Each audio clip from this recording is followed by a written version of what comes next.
N5 news speed news కి స్వాగతం.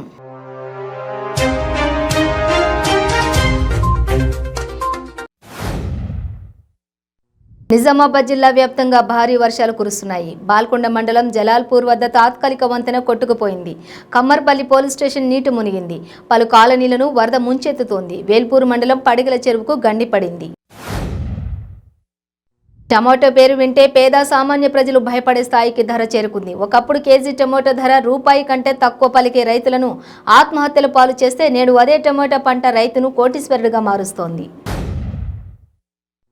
గుంటూరు జిల్లా పొన్నూరు పట్టణ అభివృద్ధి పేరుతో అరాచకం చేస్తున్నారని టీడీపీ నేత ధూళిపాళ్ల నరేంద్ర మండిపడ్డారు. భవన యజమానులను భయపెట్టి దౌర్జన్యం చేసి రోడ్డు విస్తరణ పనులు చేపడతారా? ఎమ్మెల్యే కిలారి రోసయ్య రోడ్డు విస్తరణ పనులు రహస్యంగా చేపట్టాల్సిన అవసరం ఏమొచ్చిందని చెప్పాలన్నారు. జగ్గంపేట మండలం రామవరం గ్రామ మాజీ సర్పంచ్ మండపాక నాగమణి వెంకటాచలం వారి కుటుంబంతో కలిసి వైసీపీని వీడి తెలుగుదేశం పార్టీ తీర్థం పుచ్చుకున్నారు.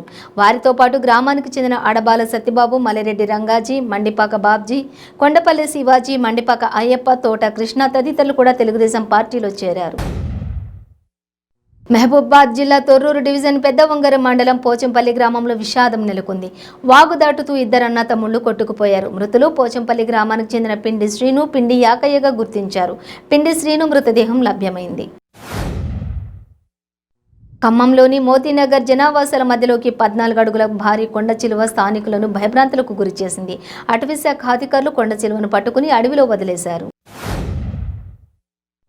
కోతకు గురై తెగిన మారేడు గుండు చెరువును కాంగ్రెస్ పార్టీ జాతీయ మహిళా ప్రధాన కార్యదర్శి ములుగు ఎమ్మెల్యే సీతక్క పరిశీలించారు. వెంకటాపూర్ మండలంలోని లక్ష్మీదేవిపేట, బూర్గుపేట మధ్యలో ఉన్న మారేడు గుండు చెరువు గత 2 రోజులుగా ఎడతెరిపి లేకుండా కురుస్తున్న వర్షాలకు కోతకు గురి కావడంతో చెరువును పరిశీలించారు. గత 4 రోజులుగా కురుస్తున్న భారీ వర్షాల కారణంగా ముంపుకు గురైన ప్రాంతాలను వరంగల్ పోలీస్ కమిషనర్ ఏవి రంగనాథ్ అధికారులతో పరిశీలించారు. ముంపుకు గురైన ప్రాంతంలోని ప్రజలను సురక్షిత ప్రాంతాలకు తరలించడంలో అధికారులు చేపట్టిన చర్యలను పోలీస్ కమిషనర్ క్షేత్రస్థాయిలో పరిశీలించారు. యాదాద్రి జిల్లా అడ్డగూడూరు మండలం గోవిందాపురం వద్ద నక్కలవాగు ఉధృతికి ప్రయాణికుడు బైక్తో సహా కొట్టుకుపోతుండగా స్పందించిన స్థానికులు తాళ్ల సహాయంతో కాపాడారు. అనకాపల్లి జిల్లా మాడుగుల నియోజకవర్గం కోణం జలాశయంలో పుష్కలంగా నీరు చేరడంతో కోణం జలాశయంకు 99 క్యూసెక్కుల నీరు చేరింది. ఇంకా 200 క్యూసెక్కులు కెపాసిటీ ఉందని అధికారులు చెబుతున్నారు.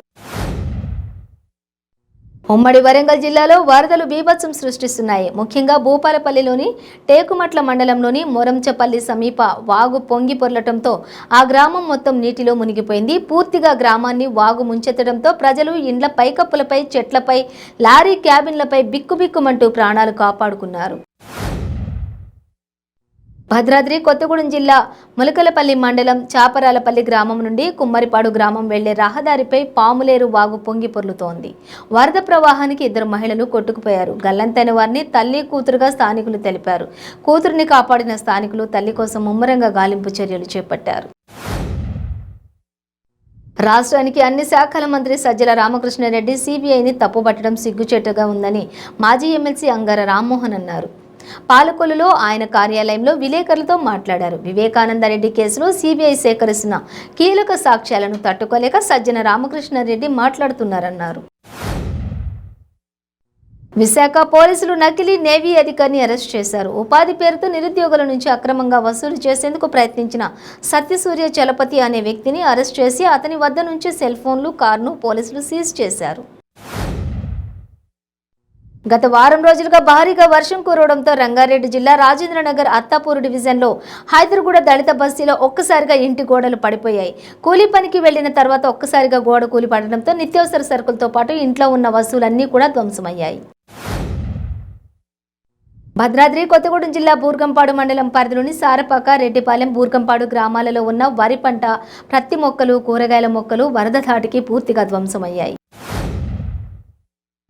భైంస ఆర్టీసీ డిపో నీట మునిగింది. డిపో చుట్టూ చేరిన నీరు చేరడంతో మున్సిపల్ ఆర్టీసీ సిబ్బంది సహాయక చర్యలు చేపట్టారు. మణిపూర్లో గిరిజన మహిళలపై జరిగిన దాడులకు నిరసనగా కర్నూలు మంత్రాలయంలో బీఎస్పీ ఆధ్వర్యంలో నిరసన ర్యాలీ నిర్వహించారు. ఈ సందర్భంగా బీఎస్పీ నాయకులు లక్ష్మీనారాయణ, సామేలు కేంద్ర ప్రభుత్వ తీరును నిరసిస్తూ నినాదాలు చేశారు. ఆక్వా రైతులు ఎదుర్కొంటున్న సమస్యలపై నెల 31వ తేదీన కాకినాడలో రొయ్యల మేత రొయ్య పిల్లల కేంద్రాల యజమానులు రొయ్య ఎగుమతిదారులతో ఈ నెల 31వ తేదీన సమావేశం నిర్వహిస్తున్నట్లు జై భారత్ శ్రీ క్షీరరామ ఆక్వా సంఘం అధ్యక్షులు గొట్టిముక్కల గాంధీ భగవాన్ రాజు తెలిపారు. వైజాగ్లో భారీ వర్షం కురుస్తోంది. ఆర్కే బీచ్లో పట్టపగలే చీకట్లు కమ్ముకున్నాయి. దీంతో విశాఖ వాసులు భయాందోళనకు గురయ్యారు.